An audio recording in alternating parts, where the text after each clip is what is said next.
The Trump DOJ's bungled, probably illegal response to the law requiring the release of the Epstein files is back in the news tonight because of Republicans who are not taking AG Pam Bondi or Trump at their word, essentially.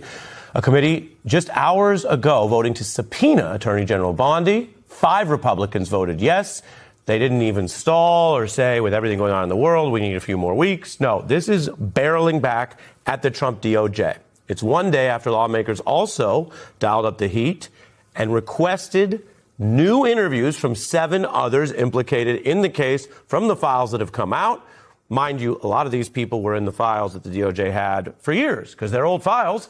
It's only the public disclosure that's putting on the heat. There's new reporting that tens of thousands of documents have also been removed, that is to say withheld or possibly illegally hidden by the DOJ. CBS has been combing through this. They found about 65,000 pages were there and removed. The Wall Street Journal reports it's about 47,000 total files if you're counting the original file metric. The DOJ says they're actually under review and they could be ready for reproduction by the end of the week.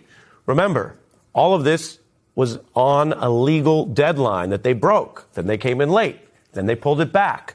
At a minimum, this is a bungled, failed process of the transparency that Donald Trump ran on back in 24 and a law that he signed. And at most, it may be an illegal cover-up. Lawmakers have been demanding the documents. The DOJ wants to say they're done with this document production. The problem is they've taken down documents. There is zero reason why Pam Bondi and the DOJ right now are withholding those documents unless they don't want us to see them. And they're essentially part of this cover-up. I think that the Department of Justice has been in a cover-up mode for many months. That's the pressure. We are joined by New York Times opinion writer Molly Jong-Fast and law professor Melissa Murray. Professor Murray, this is real pressure with Republicans joining in, whatever their motivations. What do you see happening tonight? So I think there's a lot going on here. The fact that Boebert and Mace are involved in this, and Mace really led the charge here. I mean, these are 2 of the women in the Republican caucus who have been really vociferous about their complaints, their grievances with Mike Johnson's leadership and with the president and with the handling of this particular matter. And they really brought it. And this was after Attorney General Pamela Jo Bondi said that she would actually be willing to brief the committee on this. And they're like, nope, we're going to stay and we're going to have an actual subpoena, which would force a closed-door deposition, which would mean that Attorney General Bondi probably would not be able to engage in the kind of Real Housewives theatrics that we've seen in her other congressional testimony. This would be a much more focused inquiry, real questions, and she wouldn't be able to fall back on some of those talking points that she's done in past testimony. Molly, I want to kind of turn to you on the existential part of this. People say, what is reality? Does anything matter? Right. People look at Trump, who's gotten away with certain things, and they say maybe nothing matters, or it's naive and cute that you even think that anything's going to come out. And yet, a lot of documents have come out, and then the ones they were hiding and messing up on their cover-up got caught relatively quickly because we still have some working journalists and investigators and whatnot. And so I'm curious where you put this on the nothing matters spectrum, because as I've emphasized, and it's worth noting, even Republicans putting the heat on Bondi this week. Yeah, no, look, the Nancy Mace thing is big, and I talked to a member of Oversight who said that she really led the charge in this. And you have to remember, these women in the House are really, really mad at Mike Johnson. OK, we saw a lot of reporting about this. They have been really mistreated. They feel they've been marginalized. And what we're seeing is real blowback here. So I actually think this really does matter. And every time that these people testify, like these hearings, like remember when Les Wexner testified, he implicated Trump, right? He said, Trump came to the fashion show and I didn't understand why. And so every time you do this, it's a risk for these Republicans who are trying to make this go away. And then, and this goes to, the problem with narratives? They're simplified and usually false. Yes. So there's a narrative that Republicans let Trump get away with everything. And that happens. And then people think if you disagree with that narrative, you're letting them off the hook or you're minimizing the problem. But that's a problem over here if you believe in oversight, which is in the Constitution. Right. And yet at the same time, on this issue especially, they not only overruled him and passed the law, veto-proof, but some, not all, but some of them are saying, no, we passed this law, you have to comply with it. And I also think, if you're talking about narrative, it sure seems like this DOJ is trying to cover up. And, it's almost like the cover up has become bigger than the possible crime. Well, it always becomes bigger than the possible. I mean, I think what's really striking here is that you had this law passed. One of the critiques of the law was that there weren't really penalties for noncompliance. And we saw all of the issues with the redactions, the foot dragging, with releasing the papers, the different tranches of documents that were released. And many people noted it was really up to Congress to hold the administration's feet to the fire when it came to this, because there weren't teeth in the statute itself. And now they're actually doing it. But one of the things when you talk to victims, and remember, there are so many of these survivors, and they're really all together now, and they're talking for the first time ever, and they have this list that Thomas Massie has of 250 people, is that they're like, where are my 302s? Right. They know what they told the FBI, and now they're like, well, that should be in the tranche of files, so where are they? Yeah, and that speaks to, again, the actual mechanics of a cover-up this large are difficult. To that end, you say, is it in Watergate, the cover-up took on a life of its own. Here's your obligatory Watergate reference between Bondi and one of the Republicans, Massie, who has pushed back on this. Take a look.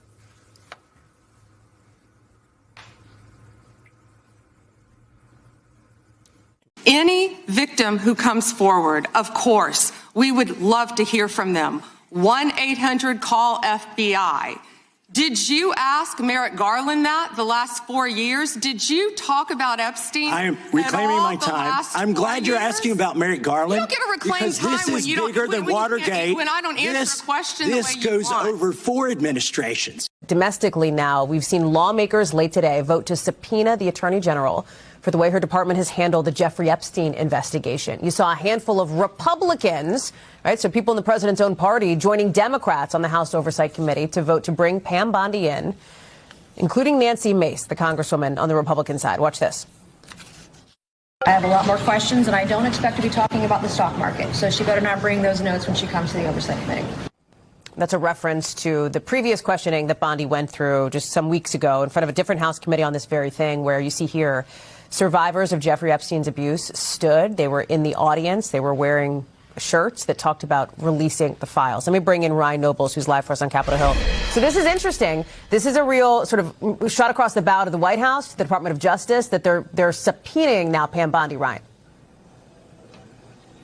Yeah, and it's really born out of a sense of frustration from the members of Congress who are specifically interested in getting to the bottom of the Epstein controversy, that the Department of Justice is just not complying with the Epstein Transparency Act, which requires them to release every file available to the public as it relates to the Epstein files, and that they're only allowed to redact things if they're part of an ongoing investigation or to protect the identities or personal information of survivors.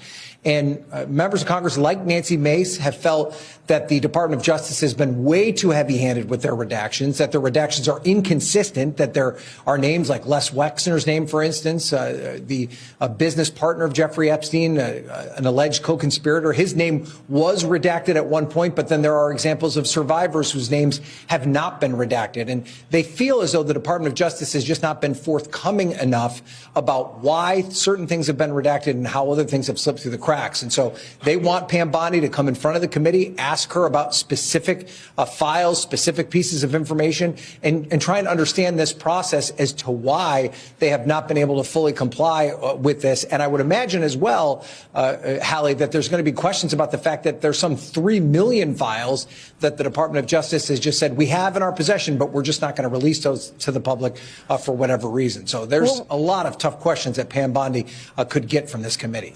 When you talk about the files, when you talk about the documents, there's an interesting sort of development today, first reported by the Wall Street Journal, that the Department of Justice now is confirming that it's got like something like 40,000 plus documents that it's sort of re-reviewing, right, that are not out because they're looking at them. Right. And the Department of Justice said in a statement today that this is part of the process, that they put this stuff out as quickly as they possibly could, that some redactions and errors that shouldn't have happened or should have happened slipped through the cracks. And so therefore, they're going to bring back some stuff. They say the department has not deleted any files from the library. In compliance with the EFTA, our team is working around the clock to address victims' concerns, redact personally identifiable information and any images of a sexual nature. So they did admit there's some close to 50,000 files as of March 2nd that were offline for further review. Now, according to the Wall Street Journal report, among those files, Hallie, were specific allegations against Donald Trump, which, of course, has raised questions because this is not the first time that allegations against Trump have been taken off the website and then eventually put back up. So we'll have to see if those files ever reemerge, Hallie. And then when you talk about, the questions that they want to ask the Attorney General Pam Bondi, there's also kind of a new crop of people who they're asking to question, including Bill Gates, including Clinton confidant Doug Band and others, right? Yeah, and Kathy Rumler, the former Obama White House counsel. And then the other big name is Howard Lutnick, the Commerce Secretary, who you and I have talked about. There is growing controversy surrounding Pam Bondi, who was reportedly being given a serious ultimatum related to a congressional sofa bin. Appear and testify or risk legal consequences because the United States House of Representatives is currently controlled by Republicans. Critics say that the fact that a subpoena effort moved forward is particularly significant and could make it harder for her to simplify ignore her respect. If she appears to testify, there is also the legal risk of perjury. If she provides false information under oath, observers say this creates a difficult situation for her. On one hand, cooperating fully could mean giving testimony that might be politically damaging to Donald Trump. On the other hand, refusing to cooperate or providing misleading testimony could expose her to legal consequences, including the possibility of criminal charges. Critics argue that this situation highlights a broad debate about the role of officials within the administration. Some claim that instead of acting strictly in the institutional role of Attorney General, Bondi has behaved more like a political defender of Trump. According to this perspective, if she chooses to testify truthfully and independently, it could be seen as distracting herself from Trump politically. Supporters of Trump, however, often frame such as investigations frankly, arguing that political opponents use legal processes to target members of her circle. Regardless of the interpretation, the situation places Bondi in a high-stakes position where legal obligations, political loyalty, and personal risk of intersect.